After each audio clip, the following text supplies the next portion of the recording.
What's up, everyone? Welcome back to Talking Pop Culture. Matt here from Talking Pop Culture. Mark from Comics in God We Trust. But you know what? Mark's part of Talking Pop Culture too now. So we'll just say that. Anyway, we're going to go top 5 Marvel. We've done our DC. We're on to Marvel now. Our top 5 heroes.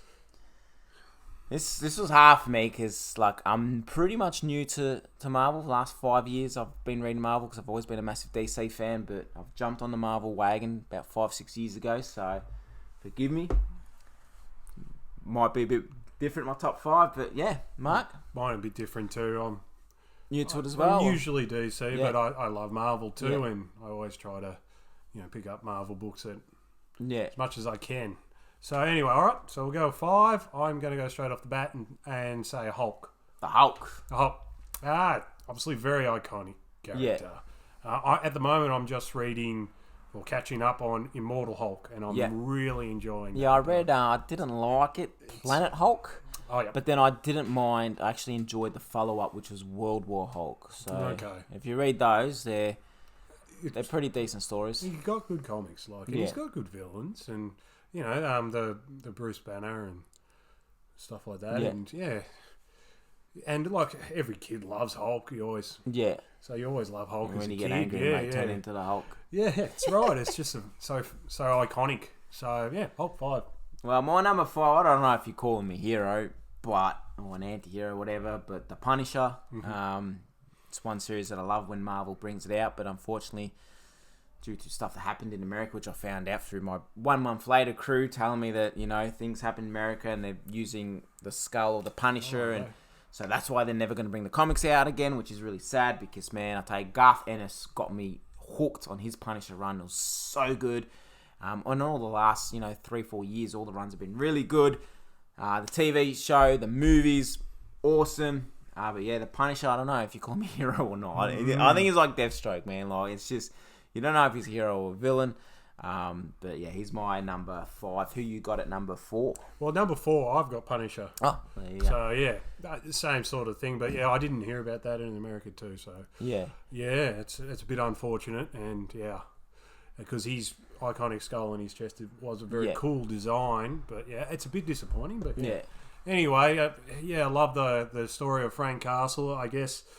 Yeah, the twisting point is he does kill. Yeah. So it's not very heroic. Yeah.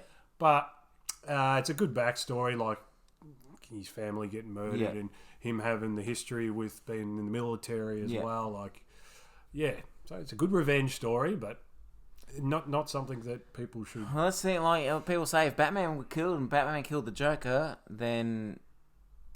Gotham would be a better place, but then if you kill the Joker, we wouldn't be having Batman for the last 85 years. It was 87 years. Just fictional stuff. Yeah. I remember watching Commando. Arnold Schwarzenegger killed 300 people in that. But anyway, we're a different world these days, I guess, aren't we? So my number 4 is my boy Daredevil. I loved Ben Diaz's run in Daredevil. I loved Kevin Smith's Daredevil, with the twist at the end. I don't want to say it because people out there haven't read it. Go read it. Devil, I can't remember exactly what it... Daredevil, I wanna Kevin Smith, read it. I loved Ben Affleck's Daredevil, loved the show. But Daredevil is another comic that I'm about to jump on. So I'm reading a whole bunch of other Marvel comics. But I'm just catching up on Marvel Unlimited with Daredevil, and then I'll eventually jump on him and continue and have him part as my ongoing on my pool list. Who have you got at number 3? Are we up to? Yep, number 3. I got Captain America. So Steve Rogers. So yeah. I had him at 5 for Captain America, but then I took him out. But I went Captain America Bucky. Because my friend gave me a list of all these comics to read for Marvel to catch up and understand everything in the world, the universe that's happening at the moment. And I was reading Ed Brawlbreaker, who's my favourite writer at the moment. His run on Captain America, and it's when Bucky or Captain America dies. Sharon Carter shoots Captain America. She's been brainwashed. And Bucky takes over as Captain America. And just after Civil War. And Bucky takes over Captain America. I absolutely love it. So I put him at number 5. I had him at number 5, but then I thought, my other guys that I got in the list just knocked him. But the Punisher just got the 5th one. But after reading that... I had Bucky at 6, so yeah. Captain America. Like I was always been a big fan of Captain America, the symbol. Just the way Chris Evans portrays him. Great job. I can't imagine anybody else, to be honest. To play Steve Rogers, and it's pretty much all I can say about him. Like he's just always loved him. Well, my number 3 is the almighty Thor. Love my Greek mythology, being half Greek, of course. But I just love the character. I love Donny Cates' run at the moment on Thor. I'm reading... I can't say his name. Shorskowski. I'm really bad at pronouncing names. I'm reading his Thor run from 2008. I'm only 6 issues in, but it is amazing.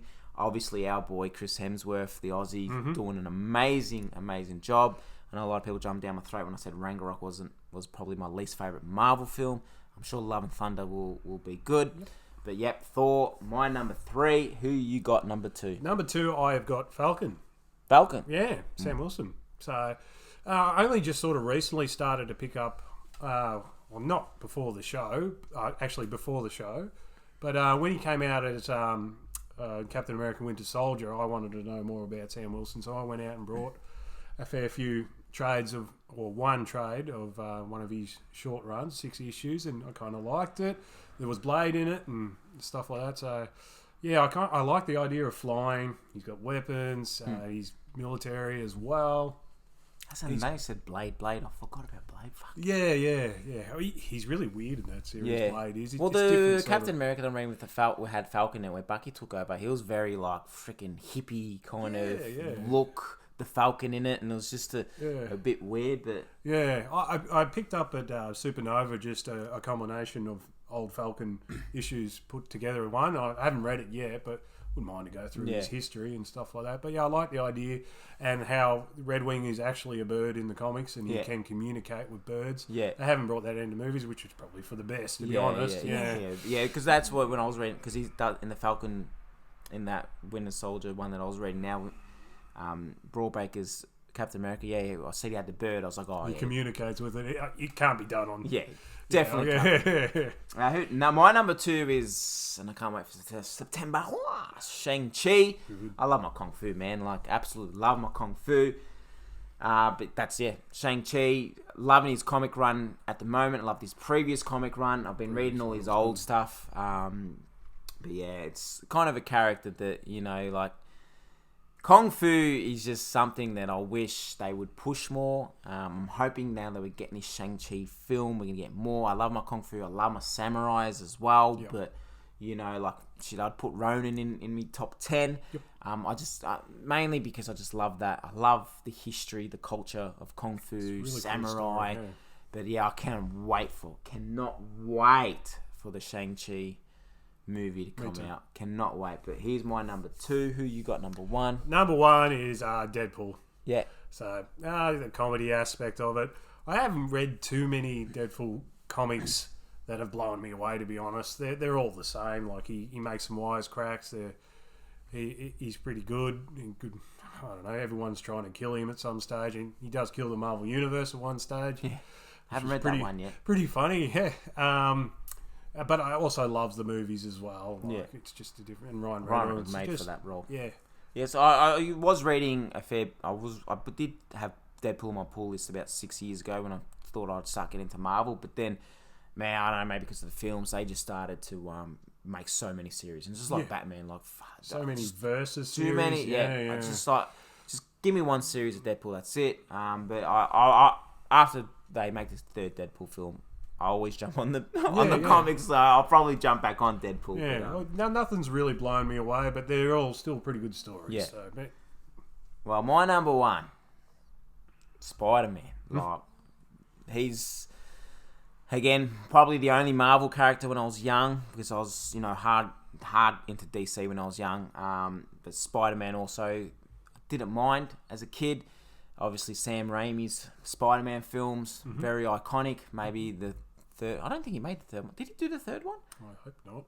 But yeah, the 3rd one. Please let me know in the comment section if he did or not. I'm going to check on Google after this anyway. But yeah, he's doing. Is he doing Doctor Strange? He's directing that, isn't he? Oh, God, I can't remember. I got to do my research before I do these videos. But Tom Holland's doing an amazing job, but I actually loved, like, I started to read, I'm only up to, like, issue 60 of the original Stan Lee Spider-Man. Oh, yeah. And I absolutely love the way that Spider-Man is in the comics. Like, it's completely different to the movies.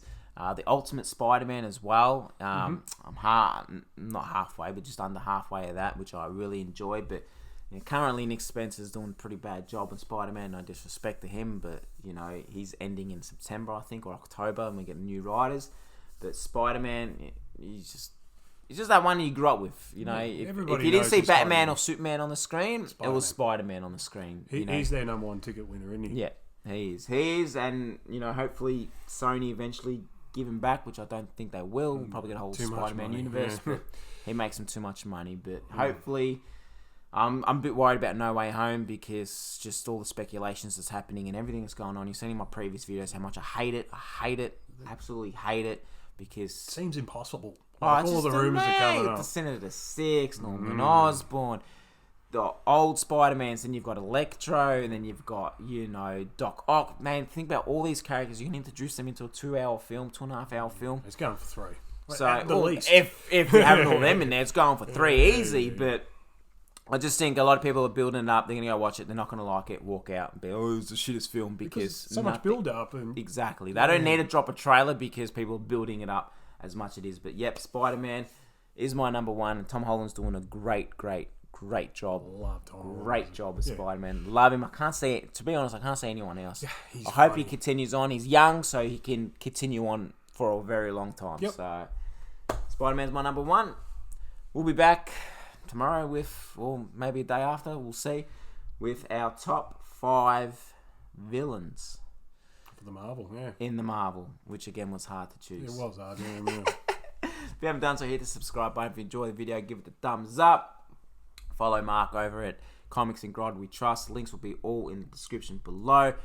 Follow me at Talking Pop Culture. We review our comics that we read. Thanks for watching, guys, and we'll see you soon. See ya.